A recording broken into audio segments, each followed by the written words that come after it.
こんにちは、アカデミアの富尾です。富尾ベーシック5ということで、僕の根本的な考え方を中心にテーマとして語っていきたいと思います。今回は洋服が人に与える影響といったことを僕の美容師経験を通してお話ししたいと思います。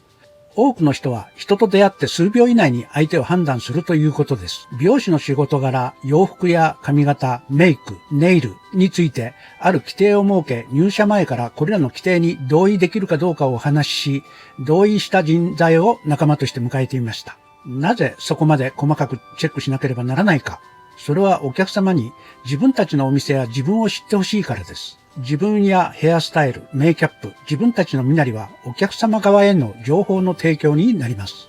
お客様はなかなか自分のことを分かってくれる美容師さんがいないと感じているという事実があります。あの美容師さんとは好みが合いそうとか、あのヘアスタイル自分もやってみたいなど、人は外見から情報をキャッチします。何かの情報を持ち帰ってほしいと考えていたからです。もちろん僕たちも初めて来店されるお客様の外見からの情報を察知し、好みを知る努力をしています。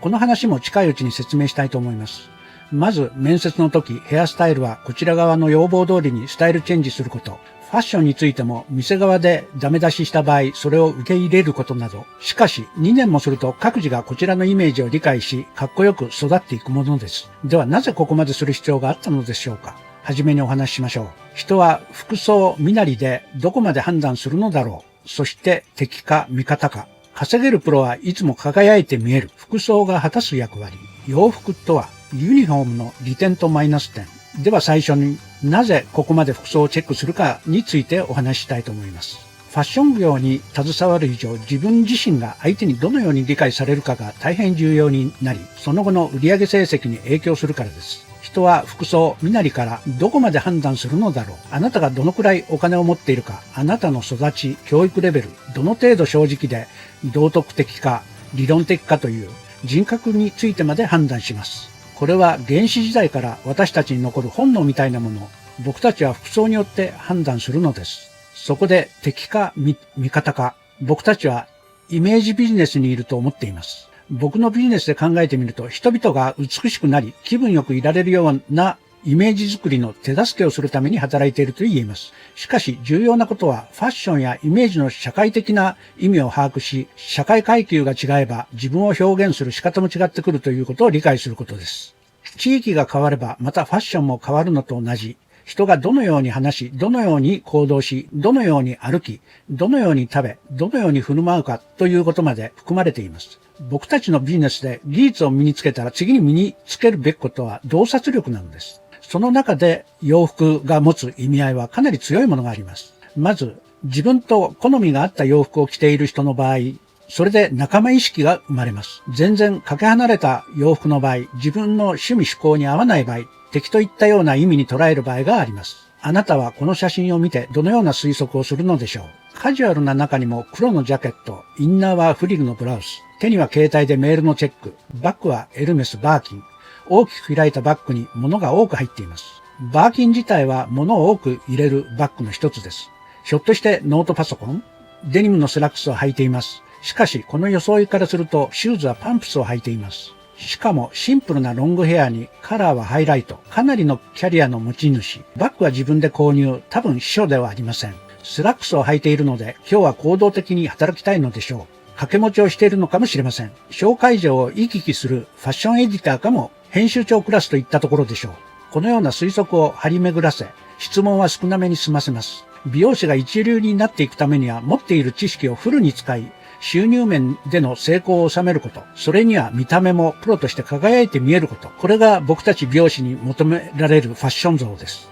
まず1、初来店のお客様にも敵ではなく味方という態度で接することです。稼げるプロはいつも輝いて見えることです。身につける服装、メイクアップ、髪の手入れまで全てです。よりよく装えばそれだけ効果的に自分を見せ、一層多くのお金を得ることができます。外見と収入には直接の関係があるという研究があります。では、服装が果たす役割とは？服装は偉大な声明書です。顧客に対してファッションモデルの役目を果たそうとすることは大きな収入をもたらします。サロンを訪問するお客様よりほんの少しだけリードできるようなファッションで決めること、単におしゃれな服装というだけではなく、きちんと手入れされたものでなくてはいけません。そして靴も忘れてはいけません。美しく磨かれた靴は力強い、安定した印象を与え、あなたが外見に気を使っていることを示します。靴はきれいに磨いておきなさいと常々言っていました。僕たちはファッション業界においておしゃれに関するサービスを提供しているのだと、僕たち自身を表現することで顧客のファッションを少し刺激しようではないかと、よく説明したものです。時々新人のアシスタントが良いものを着る経済的余裕がないというようなことを弁明しますが、僕は説明します。今までのヨレヨレの洋服を好き勝手に身につけて、それで済ませるならトップサロンでアシスタントする意味がない。トッププロは出入りする場所に応じて会場が引き立つように装うのです。決して高い洋服とか安い洋服、そういう意味ではなく、自分をセンスよく見せること。そのためには年代別の注目されているブティック等に見に行って、出入りしているお客様のセンスを見る行動力が大切なことなのだと。プロとしての収入を得ようと思ったら、身だしなみを整えないといけないことを教えるのです。女性スタッフにスラックスやダメージジーンズを履くことを許してはいけません。これは僕のサロンでのこだわりかもしれませんが、スラックスを履くことを少しでも譲歩すると、大きく譲歩することになり、流行だからといってダメージジーンズを体型の良くない人が着るには、よほど研究しないとやぼったく見えて、店全体の雰囲気が変わってしまいます。美容師のプロにとって細心の注意を払って容姿の手入れをすることは必要不可欠なのです。まず、美容師に最低限求められることは、おしゃれが好きなこと、自分の髪の手入れをすること自体が好きなこと、メイクをすることが好きなこと、これが最低限の条件になります。人気のサロンは、容姿やスタイルを含め人選します。面接したところで多くのことは短時間では実際のところわかりません。結局のところ、自分たちのサロン環境や出入りするお客様の層に対応できるかどうかになってきます。体型が太っていたとしても、ファッションが好きで工夫をすれば、それはお客様のヒントになるのです。メイクは流行のものを丁寧に控えめにすべきです。適切なメイクアップはどこか粋で魅力的なものです。ちょうど良いところでメイクアップを控えることが分かっている女性を識別するのはファッション業で微妙な一分野であると思うのです。避けるべきことは顔を厚塗りすることです。厚化粧した顔は安っぽくプロイメージをなくしてしまいます。映画などで見るように濃いメイクアップをする場合は生活が苦しく薬物に手を出したり売春をしている役柄の時のようです。資産家風のメイクアップとフレグランスを身につけると素晴らしい印象を与えます。男性は毎日シャワーを浴びて髪の手入れと髭を剃る、髭の手入れをする。僕たちは他人と接するのだから、身体の手入れを忘れて他人の気分を害することがあってはならないのです。毎日のヘアモデルであり、当然流行のものにしておくのが望ましいことです。要はハウスマヌカンのようにです。僕たちが洋服を買いに行った時に、そこのハウスマヌカンが時点の洋服を最新の形で着こなしているのを見ると、それを見て、真似したいなって感じることがあると思います。美容師もそれといったようなことと同じことになります。自分の容姿を最高にしたいという動機づけになることを考えてほしいということです。笑顔に込めたこの全てがあなたの収入に影響を与えるのです。洋服とは、人は服装、身なりで判断する。洋服は人の心を豊かにする。人は服装、身なりで仲間か敵かを判断する。人は服装で階級や民族を表す。豊かな人の心は服飾に必ず反映する。人の心のありさまは身体に影響を及ぼす。意識するしないにかかわらず、衣服の果たす役割は非常に大きい。服装はもちろん収入面だけを考えて装うものではありません。しかし、その人の考え方や見られたい心の願望、職業、階級などを表すサインでもあります。ただ単に着飾っただけでは本心が見破られますが、また外見を変えることで自分自身の心の持ちようを変えることができることも事実です。では、ユニフォームの利点とマイナス点。美容業やサービス業によっては、制服、ユニフォームという考え方もありますが、制服はお店のイメージを一定水準に保つことができます。まず利点ですが、美容業やサービス業によって制服はお店のイメージを一定水準に保つことができます。お店のブランドイメージを打ち出すこともできます。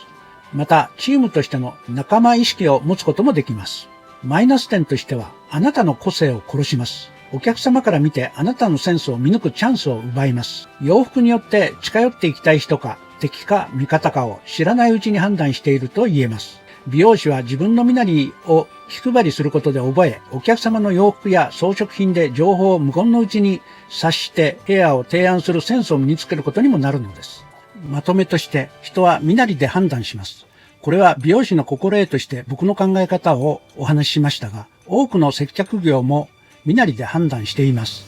例えば高級ホテルのレストラン、そこにふさわしくないと見られたら他のお客様の目につきにくいテーブルに通されることでしょう。それは他のお客様も食事を楽しむ以外に出入りしているお客様の中にいる満足感も同時に求めているからです。アメリカだったらファッションを決めてウェーターに今日は特別の日なので景色の良いテーブルを取ってくれると言ってチップを弾めば良い席を取ることができます。外見によってサービスの受け方が違うといったことはお客様に気づかれないように日常あることです。今回は以上になります。概要欄にこの動画と同じ内容を活字ブログでも以前書いております。記載してありますのでよろしかったらご覧ください。いいねボタンはモチベーションアップにつながります。チャンネル登録もよろしくお願いします。これからもまた応援よろしくお願いします。それでは皆さんご視聴ありがとうございます。またお会いしましょう。さようなら。